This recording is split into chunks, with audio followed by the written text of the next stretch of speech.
Entonces llega ese momento en el que directamente nos sentimos sin energía y que no podemos hacer nada y que estamos ahí en nuestra cama tirados y nos preguntamos qué está pasando. Y eso se llama desgaste emocional.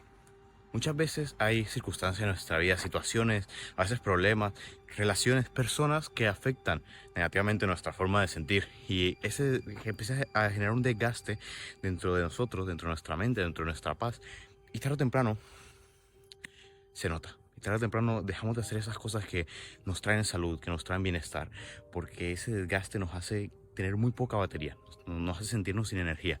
Y no estamos hablando ni siquiera de la parte física, estamos hablando de la parte mental y muchas veces es mucho más importante eso. Desde aquí, chicos, las recomendaciones: dejen las maricadas, saquen a la gente que no les hace bien, saquen a las circunstancias que no les hace bien. Si un trabajo en el que están no les hace bien, salgan de ahí. O sea, estén solamente en las cosas que les aporten a ustedes, porque al final lo que más importa son ustedes. Nada es más importante que ustedes estén bien.